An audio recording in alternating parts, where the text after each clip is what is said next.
بسم اللہ الرحمن الرحیم۔ ناظرین، آپ دیکھ رہے ہیں جسٹ پاکستان، میں ہوں طلحہ محمد۔ پاک فوج میں اس وقت 2 4 اسٹار جنرلز ہیں اور 23 لیفٹیننٹ جنرلز ہیں جنہیں 3 اسٹار جنرلز بھی کہا جاتا ہے۔ ان میں سے 9 فیلڈ کور کمانڈرز ہیں۔ کور ایکچولی ہوتی کیا ہے؟ اس کا جواب کچھ یوں ہے کہ جب 2 یا 2 سے زائد ڈویژنز کا قیام عمل میں لایا جائے تو یوں ایک کور تشکیل پاتی ہے۔ پاک فوج میں اس وقت 9 فیلڈ کورز ہیں جن کے 9 کور کمانڈرز ہیں، اور کور کمانڈ کرنے کے لیے لیفٹیننٹ جنرل ہونا ضروری ہے۔ واضح ہے کہ پاکستان کی آرمی میں ایک روایت ہے کہ آرمی چیف بننے کے لیے بھی کور کا کمانڈ کیا جانا لازمی سمجھا جاتا ہے۔ پہلی 2 کور کی بات کریں تو ان دونوں کو اسٹرائک کور کے نام سے جانا جاتا ہے۔ کور 1 کے نام سے جانے والی منگلا کور کا ہیڈ کوارٹر منگلا میں واقع ہے۔ لیفٹیننٹ جنرل شاہین مظہر محمود موجودہ کور کمانڈر منگلا ہے، جبکہ سابق صدر پاکستان جنرل ریٹائرڈ پرویز مشرف بھی 1995 سے 1998 تک کور کمانڈر منگلا رہ چکے ہیں۔ کور 2 کے نام سے جانے والی ملتان کور کے موجودہ کمانڈر لیفٹیننٹ جنرل چراغ حیدر ہیں اور اس کا ہیڈ کوارٹر ملتان میں واقع ہے۔ واضح رہے کہ اوکارا ڈویژن بھی ملتان کور کے ہی انڈر آتی ہے۔ لاہور کور کو 4 کور کے نام سے جانا جاتا ہے، جس کا ہیڈ کوارٹر لاہور میں واقع ہے، اور لیفٹیننٹ جنرل محمد عبدالعزیز کور کمانڈر لاہور ہیں۔ 5 کور کی بات کریں تو کراچی کور کو 5 کور کے نام سے جانا جاتا ہے، جبکہ لیفٹیننٹ جنرل محمد سعید کور کمانڈر کراچی ہیں۔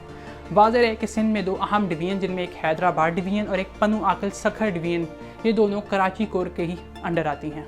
سابق 2 DGISI بھی کور کمانڈر کراچی رہ چکے ہیں۔ جنرل نوید مختار اور جنرل ظہیر الاسلام بھی کور کمانڈر کراچی رہ چکے ہیں۔ بات کی جائے پاکستان آرمی کی سب سے اہم اور بڑی کور کی تو 10 کور کے نام سے جانے والی راولپنڈی کور کا ہیڈ کوارٹر راولپنڈی میں واقع ہے، جس کے موجودہ commander lieutenant general Sahir Shamshad Mirza ہیں۔ یہ کور اس لحاظ سے اہمیت کے حامل ہے کہ اس کور کے انڈر ہی 111 بریگیڈ آتی ہے، جس کے ذمہ وزیر اعظم ہاؤس اور ایوان صدر کی سیکیورٹی کی ذمہ ہے، اور ملکی تاریخ میں جب بھی مارشل لا لگا ہے تو 111 بریگیڈ ہی اس وقت متحرک پائی گئی ہے۔ واضح رہے کہ پاکستان اور بھارت کے درمیان لائن آف کنٹرول ہو یا گلگت اور شمالی علاقہ جات کی سیکیورٹی کی ذمہ داری ہو، وہ اس اہم 10 کور کے ذمہ آتی ہے۔ موجودہ army chief general Qamar Javed Bajwa اور سابق army chief general Ashfaq Pervez Kayani بھی کور کمانڈر راولپنڈی رہ چکے ہیں۔ 11ویں کور کی بات کریں تو پشاور کور کو 11ویں کور کہا جاتا ہے، اور جنوبی وزیرستان ہو یا شمالی وزیرستان اور پاکستان اور افغانستان کا بارڈر ہو، وہ اس کور کی انڈر ہی ان کی سیکیورٹی کی ذمہ داری آتی ہے۔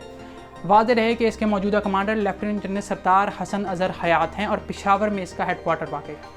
پچھلے 2 دہائیوں سے جب سے دہشت گردی کے خلاف جنگ جاری ہے تو آپریشن رد الفساد ہو یا آپریشن ضرب عضب ہو، اسی کور کی سب سے زیادہ قربانیاں ہیں۔ کوئٹہ کور کو 12ویں کور کے نام سے جانا جاتا ہے، جس کا ہیڈ کوارٹر کوئٹہ میں واقع ہے، اور حال ہی میں لیفٹیننٹ جنرل آصف غفور اس کے نئے کور کمانڈر تعینات ہوئے ہیں۔ واضح رہے کہ چند روز قبل ایک افسوسناک ہیلی کاپٹر حادثے میں لیفٹیننٹ جنرل سرفراز علی شہید ہو گئے تھے، جو کہ اس وقت کور کمانڈر کوئٹہ تھے۔ کور کمانڈر کوئٹہ کے زیر اثر ہی بلوچستان کی اجتماعی سیکیورٹی کی ذمہ داری آتی ہے۔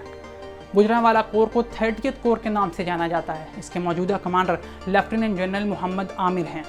واضح رہے کہ گجرانوالہ کور کے انڈر ہی سیالکوٹ کی ڈویژن بھی آتی ہے۔ سابق army chief general Raheel Sharif بھی کور کمانڈر گجرانوالہ رہ چکے ہیں۔ 31ویں کور بہاولپور کور کے نام سے جانی جاتی ہے، اس کا ہیڈ کوارٹر بہاولپور میں واقع ہے، اور موجودہ اس کے chief lieutenant general Faiz Hamid ہیں۔ حال ہی میں تعینات ہونے والے corps commander Bahawalpur lieutenant general Faiz Hamid ہیں، اور بہاولپور کور اس لحاظ سے اہمیت کی حامل ہے کہ جنوبی پنجاب کی سیکیورٹی صورتحال ہو یا چولستان کے صحرا میں اور اس کے دیر ملحقہ علاقوں میں جب ٹینکوں کی مشقیں ہوتی ہیں تو وہ اسی کور کے انڈر ہوتی ہیں۔ سابق صدر پاکستان جنرل ضیاء الحق بھی 17 اگست کے روز اسی کور کے دورے سے واپسی پر بہاولپور میں طیارہ حادثے میں شہید ہو گئے تھے۔ اس کے علاوہ 2 مزید کورس پاکستان آرمی میں ہیں، جن میں سے ایک میڈیکل کور، جس کی موجودہ کمانڈر لیفٹیننٹ جنرل نگار جوہر ہیں۔ واضح ہے کہ لیفٹیننٹ جنرل نگار جوہر پہلی خاتون لیفٹیننٹ جنرل ہیں، جبکہ انجینئرنگ کور کے موجودہ کمانڈر لیفٹیننٹ جنرل معظم اعجاز تھے، جو کہ چند روز قبل ہی فوج سے ریٹائر ہوئے ہیں۔